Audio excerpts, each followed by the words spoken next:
Hello students, welcome to your biology class.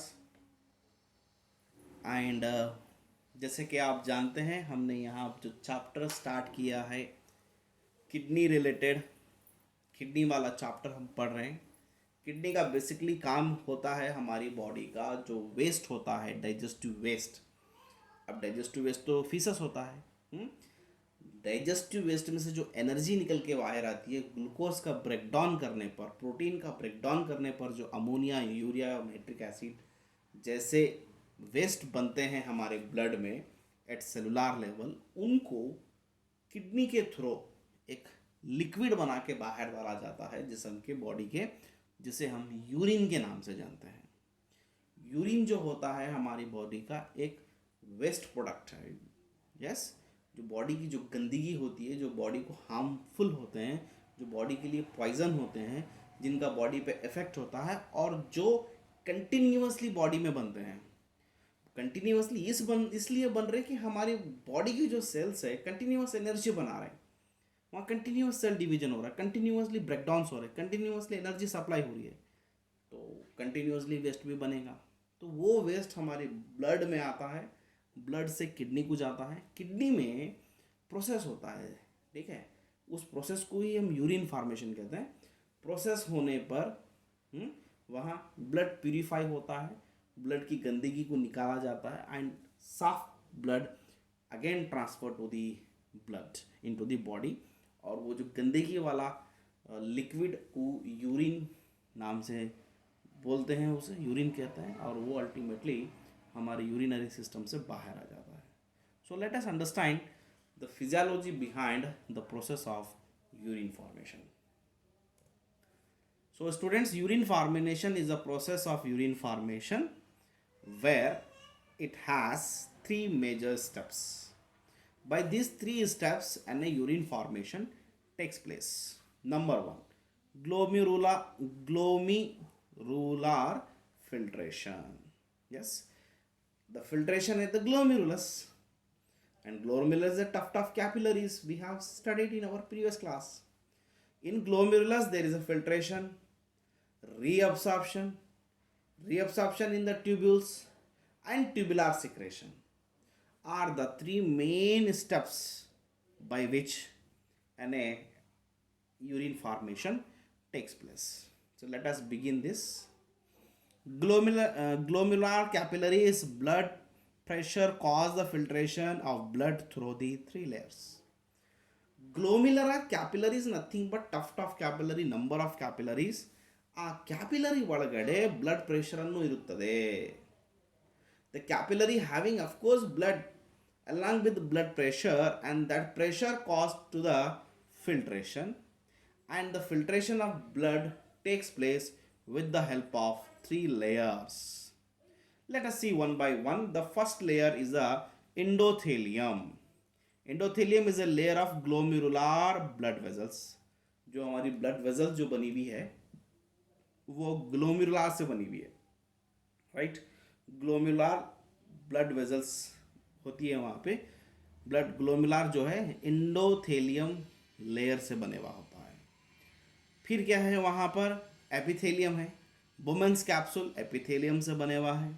Then उन दोनों के बीच में बेसमेंट मेम्ब्रेन, उन दोनों के बीच में एक मेम्ब्रेन होता है, बेसमेंट. तो Bowman's capsule epithelium, glomerulus endothelium, उन दोनों के बीच में बेसमेंट मेम्ब्रेन भी वहाँ पर पाया जाता है. You can see in the diagram it very clearly. Okay, then epithelium cells of the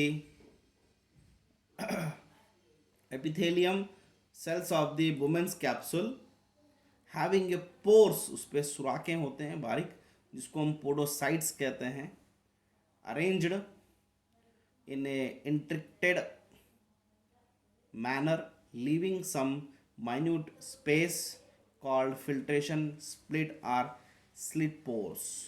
ठीक है, एपिथेलियम सेल्स पे, वुमेन्स कैप्सूल की एपिथेलियम सेल्स पे होल्स होते हैं जिसको हम स्लिट पोर्स, फिल्ट्रेशन स्लिट्स भी कहते हैं, पोडोसाइट्स भी उसे कहते हैं.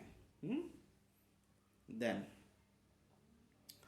ये क्या, this diagrammatically you can see only, no draw any diagram, just look at.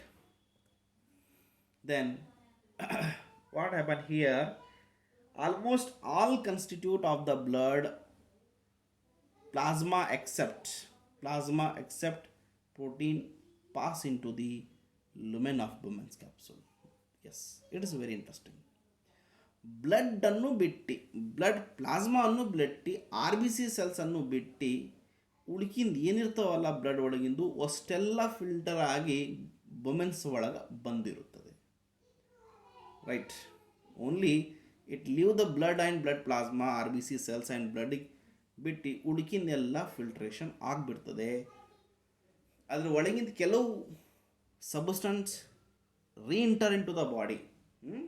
So filtration इसको हम अल्ट्रा फिल्ट्रेशन भी कहते हैं, because it filter everything which is about 1100 to 1200 ml of the blood is filtered. नोड्री 1100 to 1200 ml of the blood is filtered by kidney per minute. एक minute में 1200 ml,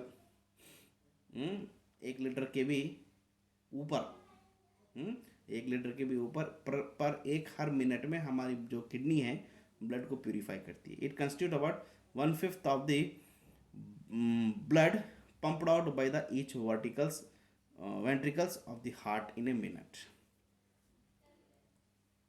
The amount of glomerulus filtration formed per minute is called glomerular filtration rate. कितना blood एक minute में filter होता है उसको कहते हैं ग्लोमेरुलर फिल्ट्रेशन रेट, GFR.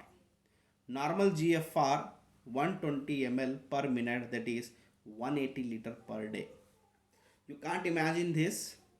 हमारा जो GFR है, जो ब्लड कितना प्यूरिफिकेशन होता बोले तो 180 लीटर इतना हमारा किडनी फिल्टर आउट कर देता है. Sorry 180 litre per day.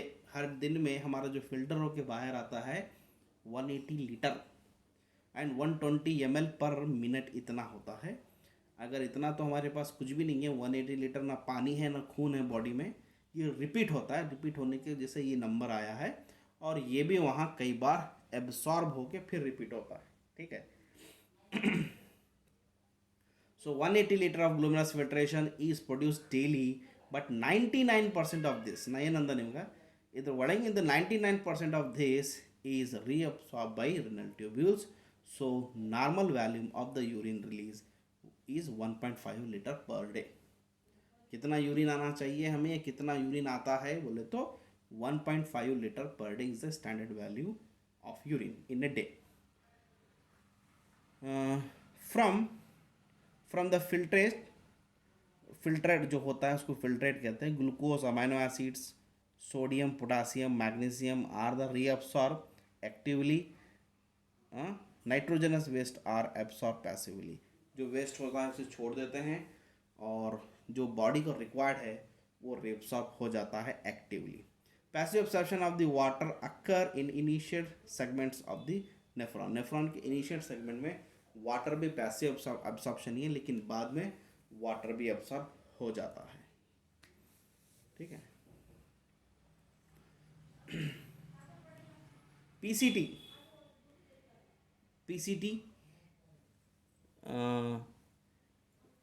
proximal convoluted tubules reabsorb most of the nutrients, 70 to 80% electrolytes and water.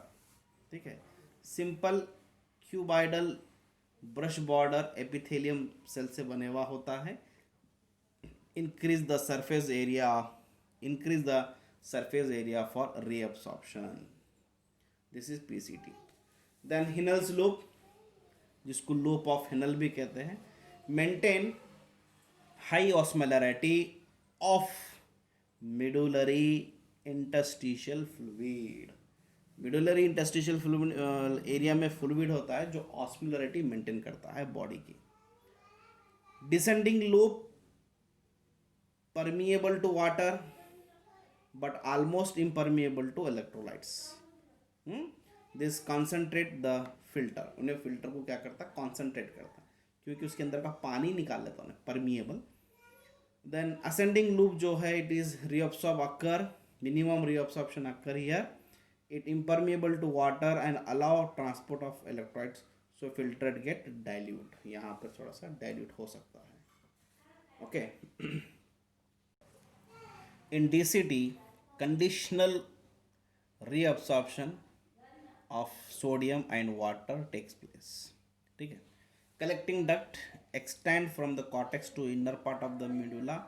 It reabsorb large amount of water to concentrate the urine. It also allow passage of a passage uh, passage of a small amount of urea. ठीक है, इसको भी allow करता है into the medullary interstitial fluid to keep up the osmolarity. ठीक है. So this portion will be continued, tubular secretion will be continued in the next class. Thank you.